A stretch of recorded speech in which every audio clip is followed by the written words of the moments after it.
Olá, meus amigos, minhas amigas que nos acompanham aqui pelo canal Conhecendo o Espiritismo no nosso estudo semanal, Conhecendo o Nosso Lar. É um prazer podermos dar continuidade aqui ao nosso estudo. Semana passada tivemos a nossa live de perguntas e respostas no primeiro encontro de 2021 e hoje vamos dar então prosseguimento à nossa análise aí detalhada da obra Nosso Lar. Nesse capítulo de hoje, no capítulo 24, intitulado O Impressionante Apelo, nós vamos ter a oportunidade de trabalhar dois grandes eixos, digamos assim. O primeiro trata da questão da guerra que se desenrolava ali no nosso planeta em meados do século passado. O diálogo de Lísias com André Luiz indica que se passa ali no ano de 1939. E o segundo eixo, que está ligado ao primeiro, de certa forma, é em torno da linguagem que é utilizada na comunicação entre os espíritos. Então, para a gente não ter uma interrupção nesses dois eixos, nós vamos começar tratando da questão do diálogo e da comunicação, ou seja, qual a linguagem, melhor dizendo, que os espíritos utilizam no seu processo de comunicação, se há idioma e se não há. E em seguida nós vamos então passar para a questão dos conflitos que se desenrolavam na Terra naquele período, nas guerras eminentes, e o que nós podemos aprender com isso para pensar não somente o que já foi vivido na nossa história, mas o que podemos fazer para os nossos dias de hoje, que também são dias bastante turbulentos. Então esse capítulo 24, ele é a continuidade da cena que iniciou no final do capítulo 23, em que André Luiz e Lísias estão ali ouvindo algo semelhante a um aparelho radiofônico. Quando tem início o processo de comunicação, uma emissora também do mundo espiritual ali, uma mensagem chegando de uma outra colônia, faz um apelo requisitando ajuda para os processos complicados pelos quais o orbe já passava e que iriam se agravar em muito nos anos seguintes. Então, como nós falamos, André Luiz fica surpreso de esse pedido de socorro feita por esse posto de socorro ter sido realizado no idioma português. E aí pergunta então para Lísias se isso é comum, se é assim mesmo, se os espíritos falam em determinadas línguas diferentes, tendo em vista ali que nós tínhamos um processo global acontecendo, em escala global acontecendo.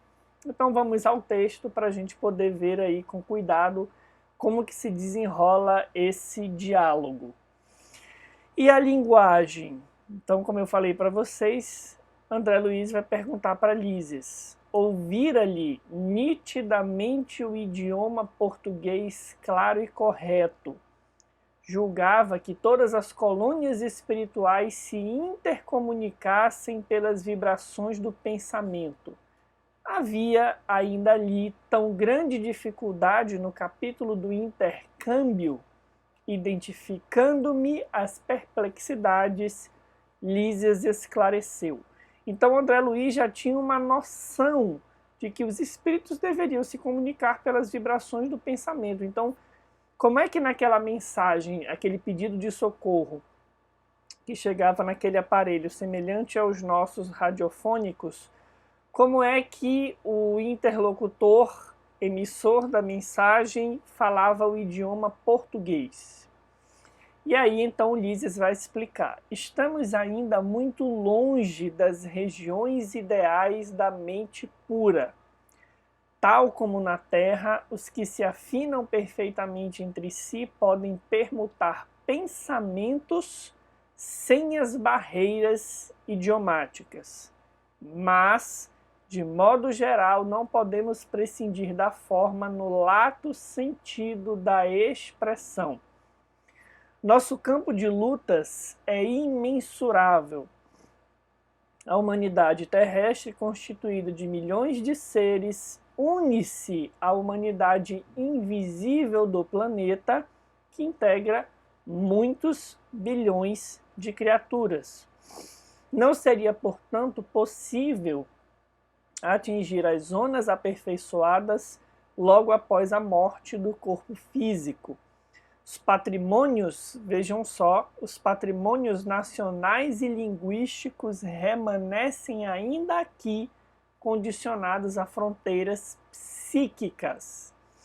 Não são fronteiras políticas, de soberania, de constituições no sentido de aparelhos legislativos, são limitações de natureza psíquica, são fronteiras psíquicas que são impostas ali pela própria mentalidade dos espíritos que desencarnam em determinada região e que, como não estão num estado mais avançado de desprendimento da matéria, guardam esse condicionamento de se expressarem num idioma.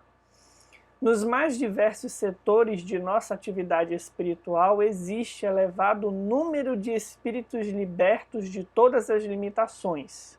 Então há, de fato, espíritos que já aprenderam a fazer uso da comunicação sem esse condicionante do idioma que se filia à última encarnação que tiveram. Mas insta a considerar que a regra é sofrer-se dessas restrições. Nada enganará o princípio de sequência imperante nas leis evolutivas. Essa resposta de Lísias, ela vem ao encontro de uma lógica que nós temos utilizado para explicar várias coisas aqui ao longo dos nossos estudos, como por exemplo, a questão da vestimenta, da alimentação e outros fatores que são muito análogos aos da Terra e que causam estranheza para aqueles corações amigos que imaginavam encontrar em nosso lar uma instância espiritual de ordem mais superior, mais distanciada dos hábitos da Terra. O que nós temos aprendido é que há de fato esse espírito de sequência, ou seja, a mente daqueles que desencarnamos oriundos desse planeta, especialmente no nosso plano material, depois de uma encarnação inteira condicionados aos processos físicos, não consegue dar saltos. Então, de fato, diz Lísias, há espíritos que já se libertaram dessas limitações. Mas, como o nosso lar é uma colônia que tem numerosa quantidade de habitantes ainda muito arraigados aos condicionamentos do orbe, vale lembrar aqui do quanto foi difícil, por exemplo, mudar os hábitos de alimentação. Nós já vimos isso em estudos anteriores. E a questão do recebimento de notícias, que nós estudamos no capítulo 23, Notícias do Plano dos Encarnados. Por aí a gente tem uma ideia de como as mentes daqueles que desencarnam muito ainda condicionados aos processos do corpo demoram um tempo para se desvincularem desses hábitos. Então, de fato, está dizendo Lísias, é por esse motivo que os espíritos, alguns, ainda se utilizam de uma linguagem para que possam se comunicar.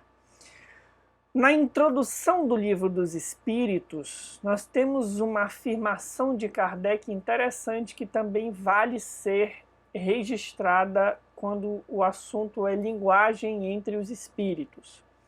Ele nos diz o seguinte: para os espíritos, principalmente para os espíritos superiores, a ideia é tudo. A forma nada vale. Livres da matéria, a linguagem de que se usam entre si é rápida como o pensamento, porquanto são os próprios pensamentos que se comunicam sem intermediário. Acresce notar, no entanto, que quando Kardec fala de espíritos, ele está se referindo muitas vezes aos espíritos já num grau de evolução superior. Então, o Livro dos Espíritos vem também abraçar a explicação de Lísias no sentido de que aqueles espíritos de ordem superior se comunicam exclusivamente pelo pensamento, não fazem uso de idiomas, como se fosse uma linguagem universal. Aqueles outros espíritos, como nós, ainda muito limitados, condicionados com a mente aos processos oriundos aqui do plano material, vamos levar um tempo, se não fizermos esse processo de desmaterialização ao longo da encarnação, vamos levar um tempo para fazer essa adaptação. Daí existir ainda nas colônias espirituais muito próximas à Terra essa necessidade do uso de linguagens, de idiomas. Então esse era o primeiro recorte que nós gostaríamos de trazer. Não é uma explicação complicada, fica fácil da gente entender que a mente aqui é um fator determinante, como nos processos de alimentação, como falamos agora há pouco, nos processos de notícias e assim por diante. Esse degrau, ou essa escala, melhor dizendo, evolutiva, ela vai fazendo com que o espírito vá se descondicionando de determinados hábitos, entre eles o hábito, por exemplo, de usar uma determinada linguagem para se comunicar. É meio nebuloso para nós tentarmos compreender como que se dá o processo de uma comunicação mental sem linguagem, porque, de novo, nós estamos muito afeiçoados aos mecanismos aqui terrenos de idiomas, de fala, de verbo, a fala no sentido sonoro, verbal e assim por diante. Então, é difícil nós conseguirmos imaginar como isso se dá, mas tanto o Livro dos Espíritos quanto a obra aqui de André Luiz estão dizendo que quando o espírito vai avançando na sua escala evolutiva, ele vai se comunicando estritamente pelo pensamento. A ideia é tudo, a forma nada vale quando os espíritos estão livres da matéria. Quando ainda não estão, a forma vai comparecer para que a comunicação possa ser efetuada. Então vamos prosseguir. Vamos entrar agora no conteúdo propriamente dito dessas mensagens, desses pedidos de socorro do posto 2 aqui de uma colônia espiritual chamada Moradia. Essa colônia percebia que se avizinhavam-se dias difíceis dentro do contexto bélico de uma guerra iminente no planeta Terra e pedia então socorro para tentar frear aqueles processos que na visão espiritual dele já estavam muito avançados, muito mais avançados do que era perceptível aos olhos dos encarnados, certamente, porque eles contemplavam ali a realidade espiritual do que se acontecia.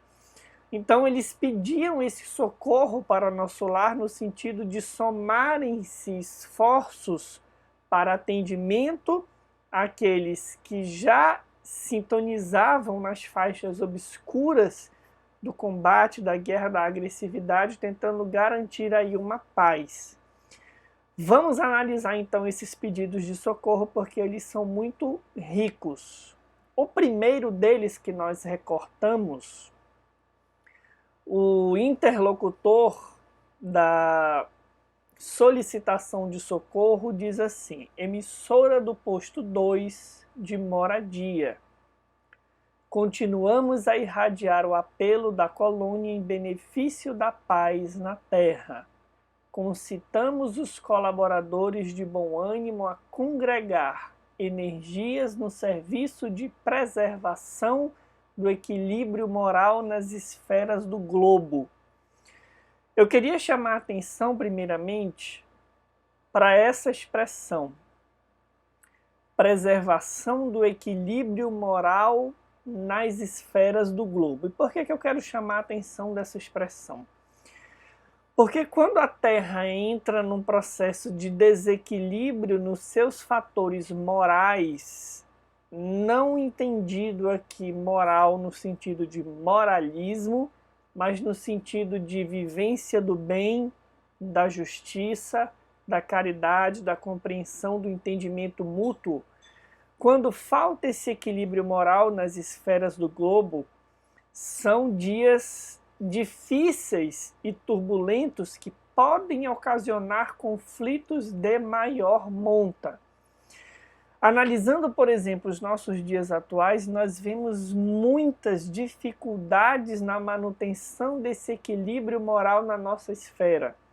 São dias de muita polarização, de muito recrudescimento do egoísmo, da violência, do orgulho, das vaidades, tanto individuais quanto coletivas, entre as nações, de um separativismo.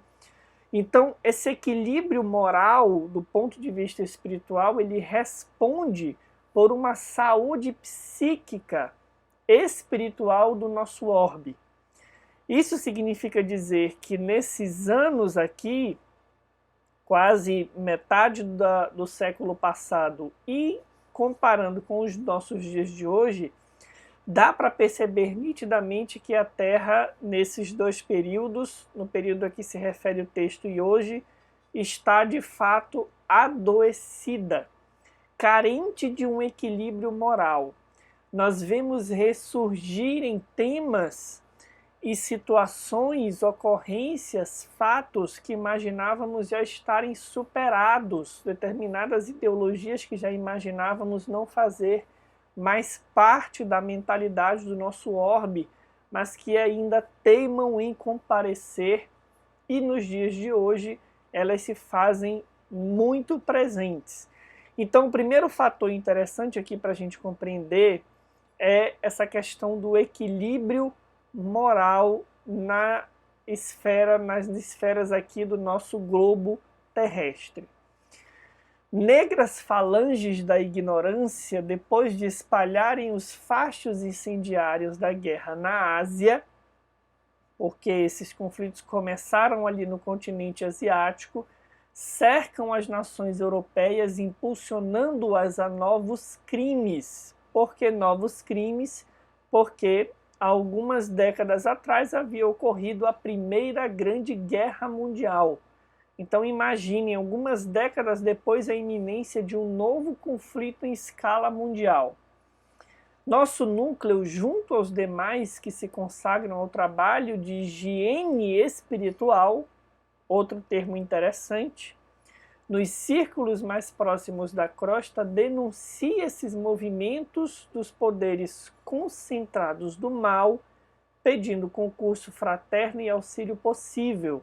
Lembrai-vos de que a paz necessita de trabalhadores de defesa. Então há um esforço aqui desses colaboradores dessa colônia espiritual chamada moradia, no sentido de tentar, como falamos, amenizar os efeitos desse desequilíbrio moral, do avanço dessas falanges da ignorância que multiplicavam aí os ânimos, acirravam os ânimos para que acontecesse um conflito. Ele então fala da necessidade de uma higiene espiritual, provavelmente em função das cargas magnéticas mentais lançadas na psicosfera do globo por todos aqueles que ali habitavam, e nós, vale considerar, poderíamos estar encarnados nessa época. Então a Terra necessitava de um processo de higiene espiritual. Agora eu queria que a gente ficasse com essa frase porque nós vamos, ao final, recuperá-la para análise de uma última mensagem. Lembrai-vos de que a paz necessita de trabalhadores de defesa. A paz, para ser mantida, necessita de trabalhadores de defesa. Marcelo, como nós podemos defender a paz? Vamos ver na última mensagem que vamos analisar. Então vamos prosseguir aqui. No segundo momento da solicitação de socorro, o interlocutor diz, novamente, emissora do posto 2 de moradia, continuamos a irradiar o apelo da colônia em benefício da paz na terra. Nevoeiros pesados amontoam-se ao longo dos céus da Europa. Forças tenebrosas do umbral penetram em todas as direções, respondendo ao apelo das tendências mesquinhas do homem. Não é que as forças espirituais negativas do umbral causavam o conflito. Eles atendiam aos apelos, como ele fala aqui, das tendências mesquinhas do homem. A lei da sintonia, meus amigos, ela vale para os indivíduos e para as coletividades. Quando nós vibramos na concórdia, no diálogo, no bem, nós atraímos o esforço de benfeitores que trabalham na defesa dos processos de paz, individualmente falando. Coletivamente falando, quando uma nação começa a enveredar por caminhos de intolerância, de agressividade, de separativismo, de polarização, de extremos de ideias, nós começamos coletivamente a sintonizar com essas forças tenebrosas das regiões espirituais inferiores que somente atendem aos nossos apelos em função das tendências mesquinhas que nós ainda acalentamos. Então essa visão ela é muito importante porque, do ponto de vista espiritualista, poderíamos pensar, vinculados ainda aos dogmas milenares a que nos filiamos, que os espíritos, tais quais os demônios, se aproximam da Terra para causar guerras. É o inverso. Os encarnados alimentam padrões mentais profundamente negativos e isso atrai essas forças tenebrosas das regiões inferiores para então, nesse processo de sintonia, causarem aí muitas dores ao planeta. Há muitos benfeitores devotados, prossegue aqui Lísias, lutando com sacrifícios em favor da concórdia internacional nos gabinetes políticos. Vejam que interessante, os espíritos não descansam. Os benfeitores atuam nos gabinetes políticos diariamente ao redor do mundo para garantirem essa concórdia. Imaginem quão desafiador não deve ser quando os líderes encarnados enveredam por caminhos que se distanciam dessa boa sintonia necessária ao recebimento do amparo desses benfeitores. Eles têm que se desdobrar possivelmente mais ainda para tentar amenizar os nossos movimentos de orgulho, egoísmo, vaidade que ocasionam aí tantos conflitos, tantas guerras. Alguns governos, no entanto, se encontram excessivamente centralizados, oferecendo escassas possibilidades à colaboração de natureza espiritual. Prosseguindo Lísias, sem órgãos de ponderação e conselho desapaixonado, caminham esses países para uma guerra de grandes proporções.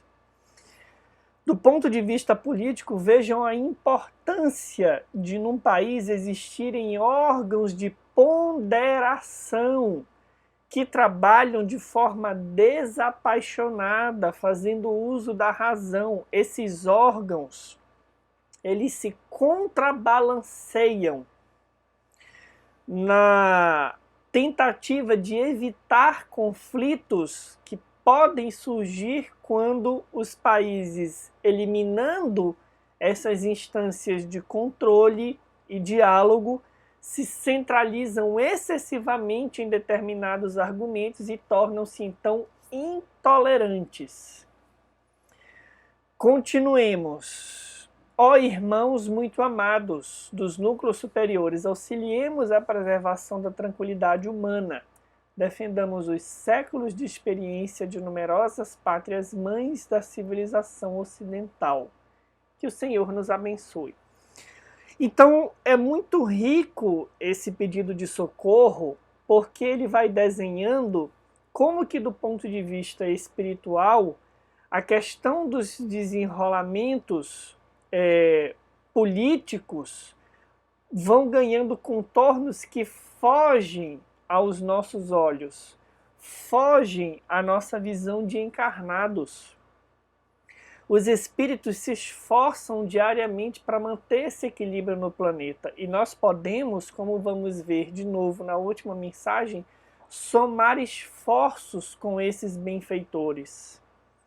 Nós podemos, por meio de diversas formas de hábitos mentais positivos, auxiliar no desmonte, digamos assim, dessas cargas negativas que são emitidas quando o nosso planeta entra aí por esse desequilíbrio moral, essa centralização, esse exclusivismo em que os órgãos de ponderação, os órgãos de conselho desapaixonado perdem voz e então a gente envereda por caminhos quase sempre muito sombrios. Mas vamos ver a última parte, então, desse pedido de socorro.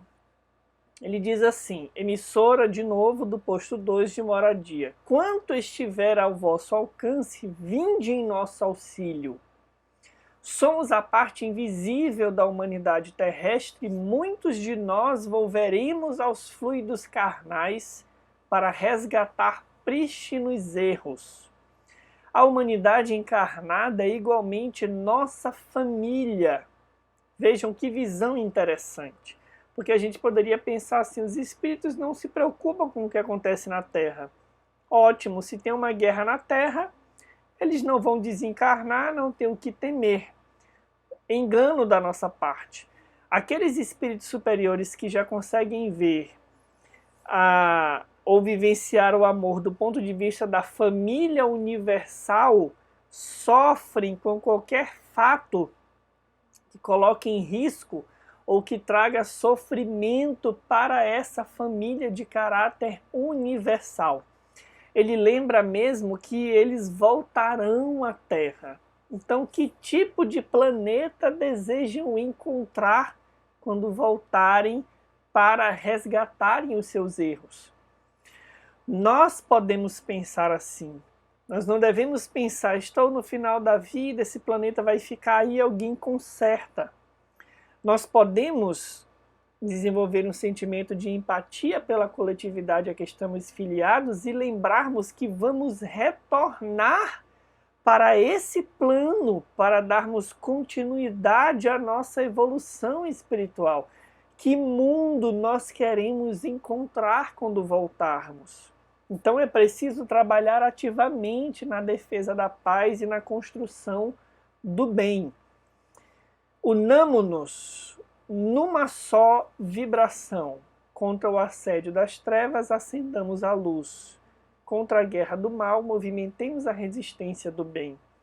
Rios de sangue e lágrimas ameaçam os campos das comunidades europeias. Proclamemos a necessidade do trabalho construtivo, dilatemos nossa fé. Que o Senhor nos abençoe. E aí, então, no final do capítulo, Lísias vai acrescentar, explicar, conforme diz aqui o texto que nós recortamos em tom grave e doloroso, que apesar desses apelos, não há muito mais o que pudesse ser feito para evitar esses conflitos. A situação geral, diz Lísias, é muito crítica. Para atender às solicitações de moradia de outros núcleos que funcionam nas vizinhanças do umbral, reunimos aqui numerosas assembleias, mas o Ministério da União Divina esclareceu que a humanidade carnal, atenção para essa expressão novamente, como personalidade coletiva, está nas condições do homem insaciável que devorou o excesso de substâncias no banquete comum. A crise orgânica é inevitável. Nessa metáfora da alimentação das substâncias que causa uma crise orgânica, de que o homem se alimentou? Nutriam-se várias nações de orgulho criminoso, vaidade e egoísmo feroz. Então vejam só os grandes males da humanidade aqui segundo os espíritos, causando aí um conflito de escala mundial. Vaidade, egoísmo, orgulho, os grandes males da humanidade. Experimentam agora a necessidade de expelir os venenos letais. Demonstrando, entretanto, o propósito de não prosseguir no amarguroso assunto, Lísias convidou-me a recolher. Então, meus amigos, existe aqui um mecanismo também da lei de causa e efeito. Essas nações que alimentaram muito ódio, muita vaidade, muito orgulho, elas enveredaram por um caminho e aí o conflito aqui já era quase inevitável pela necessidade de expurgarem esses sentimentos negativos. É mais ou menos como se dá com relação aos indivíduos. Quando nós, por muitas encarnações, alimentamos muitos sentimentos negativos e isso nos leva a ferir a lei de Deus, nós precisamos expiar esses equívocos. Isso vai se dar por meio de uma doença orgânica ou outras formas. Mas essa condensação de energias negativas, ela precisa encontrar aqui um encaminhamento, ela precisa ser expelida. Daí as doenças. Isso também vale para as coletividades, que também sofrem quando alimentam para si orgulho, egoísmo e vaidade. Vamos analisar então, do ponto de vista espírita, o que nos ensinam os espíritos sobre essa questão da guerra. Vejamos, na questão 742, pergunta-se aos espíritos, que é o que impele o homem à guerra. E aí eles respondem: predominância da natureza animal sobre a natureza espiritual e transbordamento das paixões.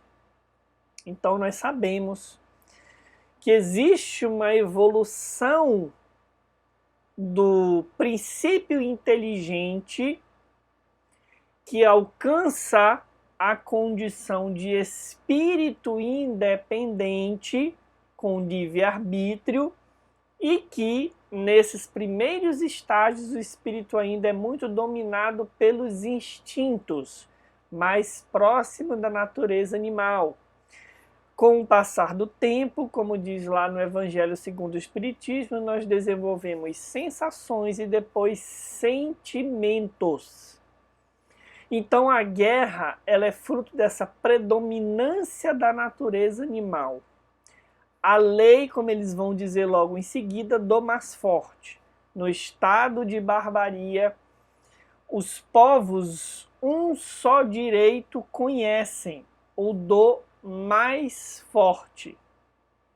Então deixam de existir diálogos, deixam de existir razões lógicas que fundamentam negociações entre os países, deixam-se de fazer movimentos de gentileza, de concessão ou de habilidade diplomática na revolução dos conflitos. O orgulho se inflama e fatalmente nós vamos quase sempre acabar enquanto coletividade aí em conflitos de escala grandiosa quando isso acontece, porque o que prevalece é só a lei do mais forte.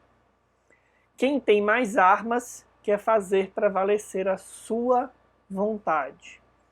Por isso é que para tais povos o de guerra é um estado normal. À medida que o homem progride, menos frequente se torna a guerra, porque ele lhes evita as causas, fazendo-a com humanidade quando a sente necessária.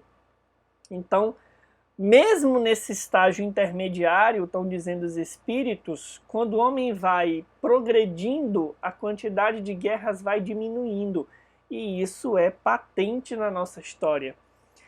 Não dá para ser pessimista a esse respeito quando nós olhamos o período mais antigo da nossa história e olhamos o período mais atual. A quantidade de guerras certamente diminuiu muito. Nós estabelecemos, apesar de parecer paradoxal, legislações para crimes de guerra. Crime de guerra parece ser uma expressão paradoxal, mas segundo o que os espíritos estão nos dizendo aqui, dá para avançar um pouco na humanidade ainda quando o conflito se faça necessário. Existem certamente uma série de ponderações para julgar a necessidade de conflito e como que se procede nesse conflito. Na questão 743, pergunta-se aos espíritos se da face da Terra algum dia a guerra desaparecerá. Eles nos dizem que sim, quando os homens compreenderem a justiça e praticarem a lei de Deus. Nessa época, todos os povos serão irmãos. Meus amigos, minhas amigas, o benfeitor espiritual Emmanuel, na obra O Consolador, vai nos dizer que o patriotismo verdadeiro não é esse que nós entendemos dever ser defendido com sangue e com luta. O patriotismo verdadeiro é aquele de entregarmos para a nossa pátria a vivência do bem comum, colocando os interesses coletivos acima dos individuais, seguindo, vivenciando as leis de Deus, as leis divinas, a melhor forma de nós sermos patriotas no sentido de demonstrarmos o amor pela coletividade em que reencarnamos, é vivenciarmos as leis de Deus, respeitarmos as leis, seguirmos o que de melhor for para a coletividade em que nós vivemos. Patriotismo, do ponto de vista espiritual, nada tem a ver com exclusivismo, com ferocidade, com vaidade, com orgulho que coloca uma nação contra as outras, com polarização. A melhor forma de demonstrarmos o amor pela nação que nos acolhe nessa encarnação é vivermos na condição de cidadãos como quem cumpre o bem, como quem prega a paz, como quem vivencia a caridade que o Evangelho nos ensina, especialmente quando estamos falando de uma nação que é cristã em sua maioria. Não pode haver enganos com relação à apologia de qualquer tipo de violência na justificativa, ainda que seja sob a justificativa de que isso causa algum tipo de bem, porque a violência sempre é ruim. E o Emmanuel também nos diz, nessa obra, que as nações que vivem esses valores, elas servem de farol para as outras nações. E que as nações que vivem segundo os princípios materialistas, egoístas, orgulhosos e vaidosos, elas têm data marcada para regredirem, para decaírem, melhor dizendo. Regredirem não, decaírem em função dos valores que então escolhem vivenciar. Toda nação tem uma missão espiritual a cumprir no nosso orbe. Sabemos aí na literatura espírita a missão do Brasil, que é de trabalhar em prol dessa concórdia mundial, dessa espiritualização, dessa espiritualidade. Não é à toa que o Brasil raramente se envolve em conflitos, nós não temos aqui grandes guerras na nossa história. E temos que lutar para preservar isso, vivendo aí do ponto de vista individual esse bem que nos é requisitado. Essa é a melhor forma de demonstrarmos, diz o Emmanuel, o amor pela nossa pátria, pela pátria que nos acolhe. Então, nós vamos trazer uma última mensagem do benfeitor espiritual Emmanuel, que está no livro Esperança e Luz.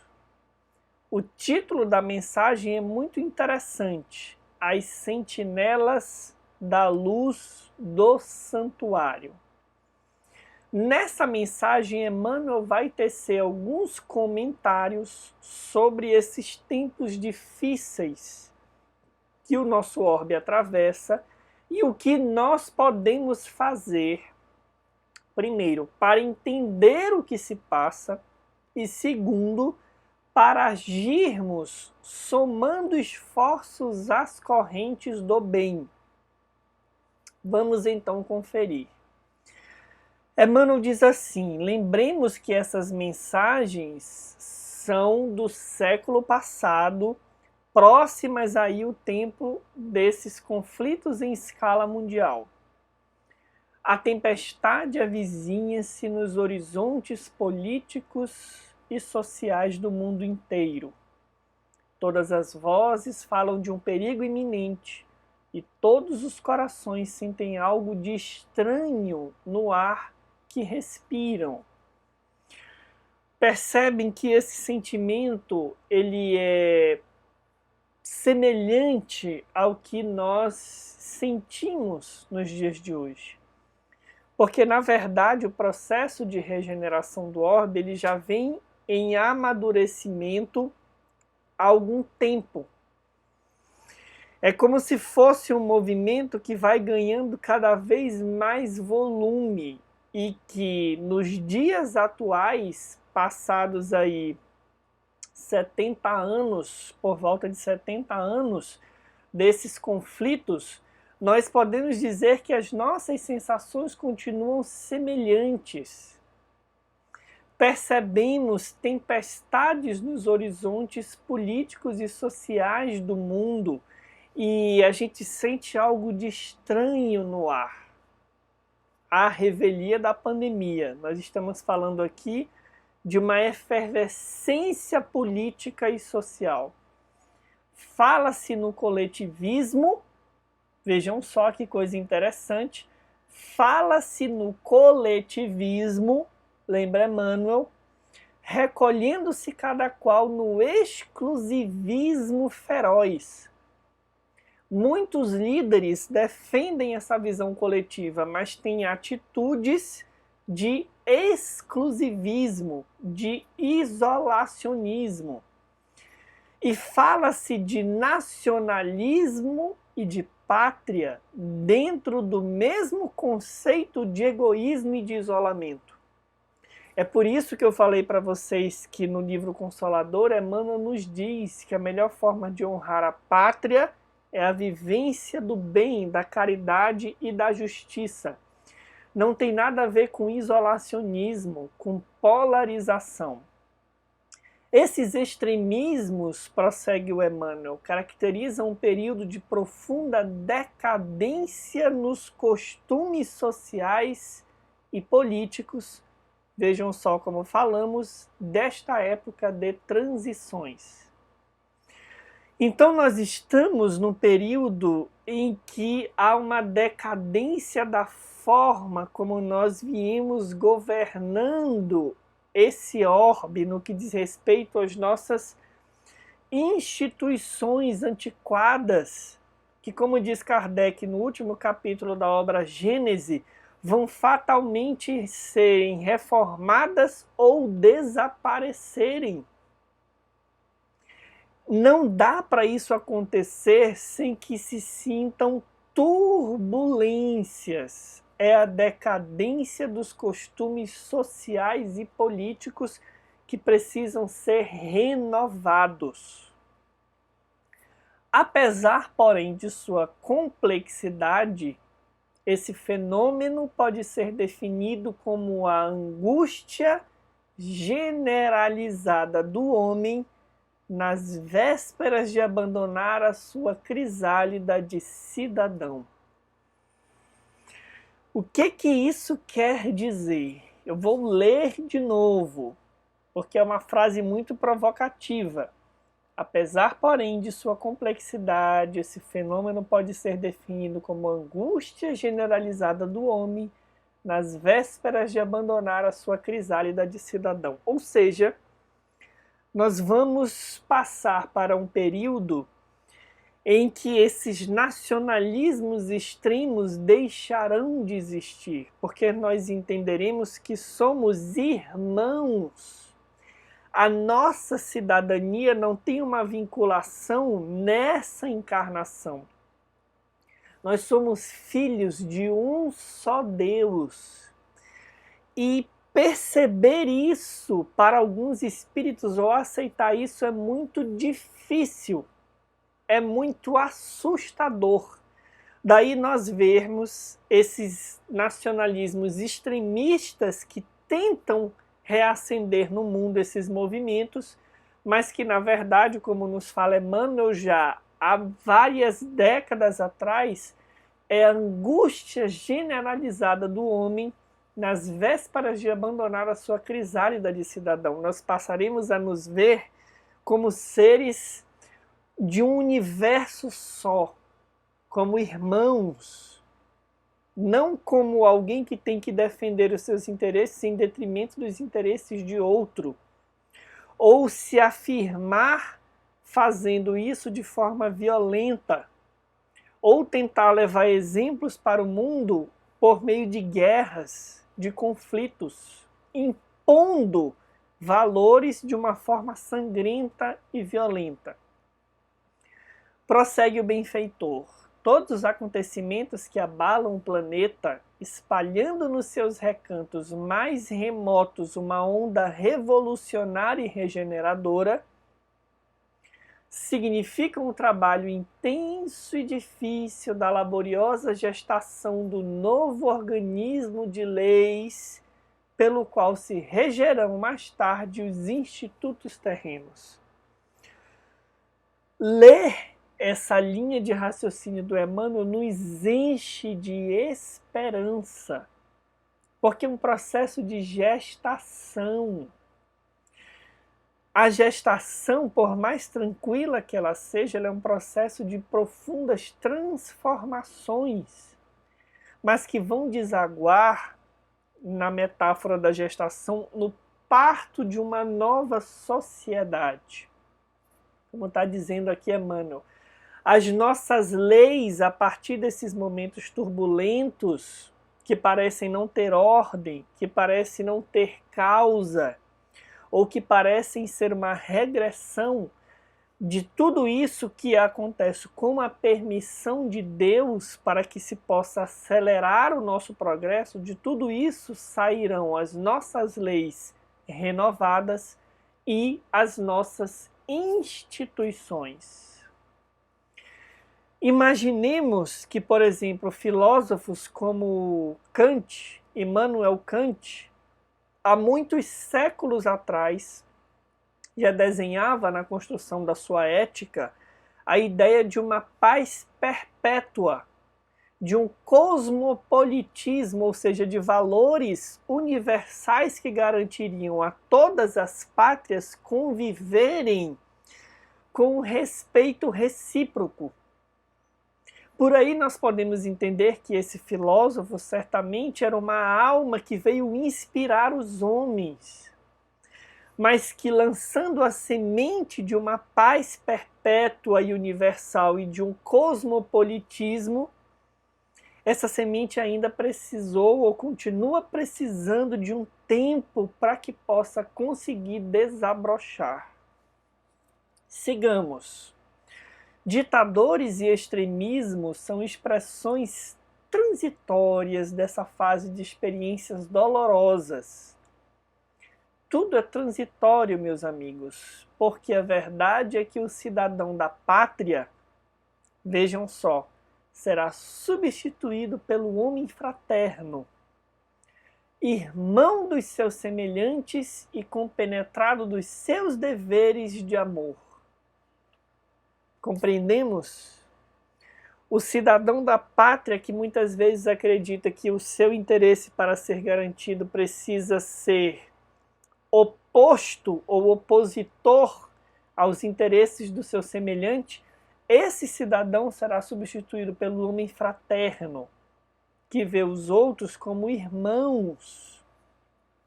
Muitas dores, porém, diz Emmanuel, implicam, por certo, nessa transformação das fórmulas patrióticas da atualidade. Mas as democracias avançadas guardam na sua estrutura as sementes desse luminoso porvir. Mais uma afirmação de muita beleza. A democracia, ela é o futuro da construção dessas novas leis e dessas novas instituições. Basta lembrarmos que, ao final da Segunda Guerra, foram criadas instituições que prezam pela paz mundial. Foram criadas instituições de caráter universalista que mediam esses conflitos. Nós começamos a falar em direitos humanos no sentido de que existem direitos que dependem de nacionalidade, eles são inerentes à pessoa humana. Vejam que avanço do nosso orbe e que protegem os seres aqui encarnados contra os próprios crimes de guerra, contra os abusos de poder. Tudo isso foram avanços que se seguiram àquele movimento obscuro do meio do século passado. E assim sempre será. Após um período de muita turbulência, sempre se dão muitos avanços. Acontece que, enquanto nós só avançamos em inteligência e tecnologia e pouco em moralidade, nós precisamos revisitar essas lições corriqueiramente para irmos afirmando a construção desses valores. Todavia, se falamos com respeito a esse assunto, é para dizermos, e aqui agora a conversa fica mais pessoal conosco. Emmanuel está dizendo o seguinte: se nós abordamos esses assuntos de caráter mais político, é para dizermos aos nossos irmãos espiritualistas que eles são as sentinelas, aí o título da mensagem, da luz do santuário, à maneira dos antigos heróis que guardavam as primícias do fogo sagrado. Na hora das sombras, quando a subversão ameaçar o planeta, compete-lhes fornecer o testemunho de sua fé como um penhor de segurança para as gerações do futuro. Como é que nós vamos fazer isso? A tarefa do Espiritismo está, portanto, adstrita à realização do homem interior dentro de um novo conceito de fraternidade. Qual é a tarefa do Espiritismo? A tarefa do Espiritismo é ensinar o homem a enxergar o seu próximo como irmão, dentro de uma vinculação de uma paternidade divina. A partir da imortalidade, a partir dessa visão de Deus como sendo perfeito, justo, bom, imutável, nós vamos entendendo que há uma ordem em todo o universo e que, a partir dessa visão, é possível avançarmos para além das fronteiras de interpretação da política materialista do mundo. Nós vamos percebendo que existem interesses superiores relativos ao bem, a construção de uma paz coletiva. E de que para que isso aconteça, não bastam se assinar acordos, porque a paz de caneta, de acordos, de papel, ela é sempre muito frágil e às vezes de curto tempo. A paz verdadeira ela é construída na transformação do homem para a vivência do bem, para a vivência da justiça e das leis de Deus, que encontram expressão em vários credos mundo afora. Então é a partir dessa construção que nós podemos colaborar para que esse estado de coisas se instale na nossa profissão, na nossa família, no nosso exemplo de honestidade, de incorruptibilidade. É possível demonstrarmos que as leis podem ser cumpridas ou que precisam ser melhoradas para serem mais justas, mas isso não se dá a partir de negociações mesquinhas, se dá a partir de autoridade moral. E a autoridade moral tem quem vive o bem, a caridade, quem mostra não a partir somente do seu discurso, mas dos seus atos, que é um homem comedido, caridoso, ponderado, justo, equitativo. Então esse é o nosso papel. A gente tem que ter muito cuidado com essas interpretações apressadas que acham que a política do mundo é capaz de garantir a regeneração do nosso orbe. A política do mundo deve ser respeitada e valorizada por nós, mas ela sozinha não é capaz de fazer essa regeneração do nosso orbe. É preciso que cada um faça esse movimento de transformação interior. Daí Emmanuel falar que a tarefa do Espiritismo está adstrita à realização do homem interior. Nada mais além disso. Porque esse é o caminho seguro e o único possível se nós quisermos estabelecer com segurança, com pilares seguros, com uma plataforma segura, essa regeneração da humanidade.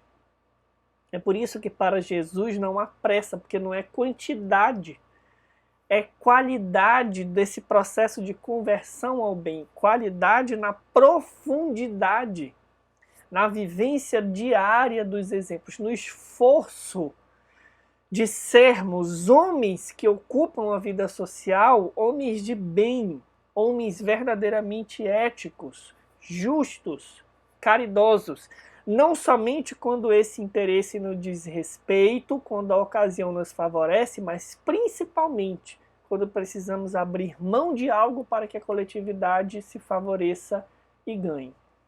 Então vai terminar o Emmanuel dizendo que, fora desses princípios, as atividades de cada qual serão como folhas volantes dentro do seu caráter dispersivo, porque todo o nosso esforço está enquadrado no amarmos-nos uns aos outros.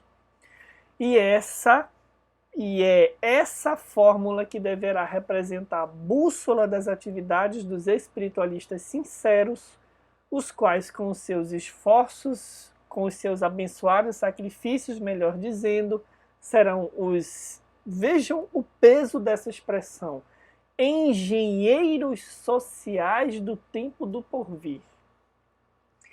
Todos os espiritualistas sinceros ao redor do orbe, independente de credo, todos os homens que se esforçam para serem homens de bem, justos, caridosos, com os seus sacrifícios serão os engenheiros sociais do tempo do porvir.